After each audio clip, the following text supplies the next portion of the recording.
buenos días. Agradecer al panel por la invitación y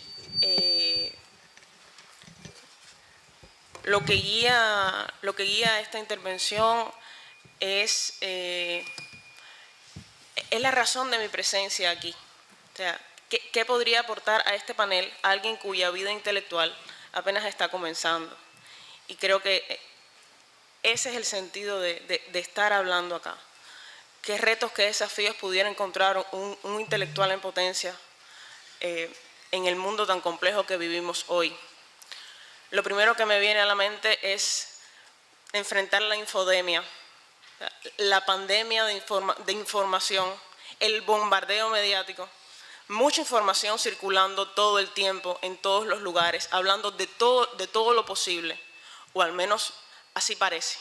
Encontrar los patrones de las noticias que más se repiten, de las formas de pensar, de las matrices de opinión que se generan, de las voces que se silencian. O sea, la capacidad de discernir, yo creo que es un elemento de partida que debemos tener en cuenta todos aquellos que estemos cuestionándonos estas cosas, ¿no? ¿Qué desafíos tienen las personas que crean, que buscan en el conocimiento pasado crear, reflexionar para construir un mundo mejor? La capacidad de discernimiento también tiene que ver con la capacidad crítica.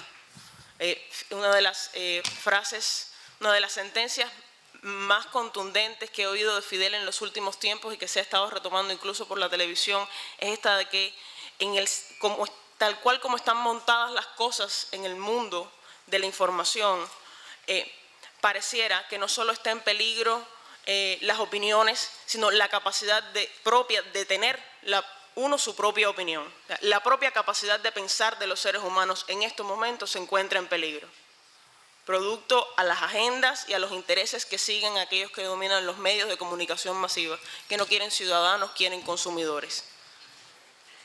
Entonces, ese es un primer elemento. Un segundo elemento es cómo canalizar nuestra energía.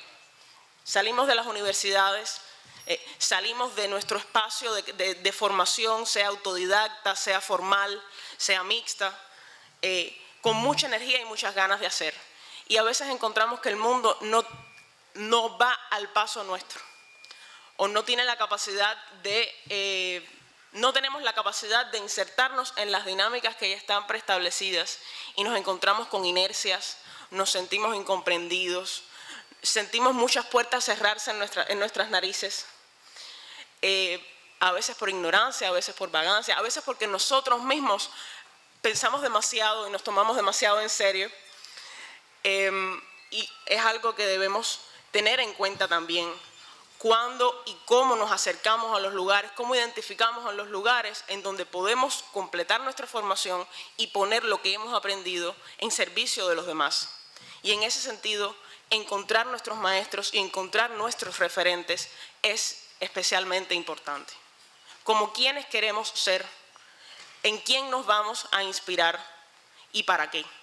Ese es el tercer elemento. Tener una causa. Como intelectuales, como personas que nos preocupamos por los desafíos que está enfrentando la humanidad, que podemos tener alguna idea de que realmente la existencia de la especie humana está en peligro y más, la existencia de nuestro planeta está en peligro por lo que la especie humana ha hecho con esta casa de todos. Son elementos que nos llevan necesariamente a pensar en tener una causa. Creo que un joven intelectual de hoy no puede ser alguien que tenga demasiado tiempo libre y pueda dedicarse a pensar y repensar sobre los mismos asuntos todo el tiempo, completamente ajeno a la realidad. No, hay que tener no se puede tener las armas de almohada, ¿no? Parafraseando una idea martiana. No se puede pretender incluso que le paguen a uno ser un pensador profesional.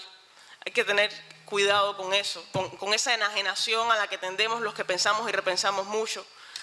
La lectura es imprescindible, acudir a nuestros maestros, acudir al testimonio de los que nos antecedieron y siguen con nosotros, pero también poner todo eso en función de cambios concretos de nuestras realidades.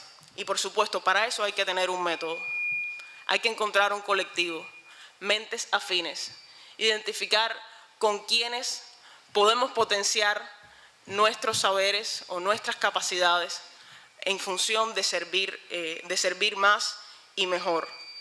Y en ese sentido hay que correr con los tiempos. Las diferencias generacionales no son poca cosa, pero tampoco son lo esencial.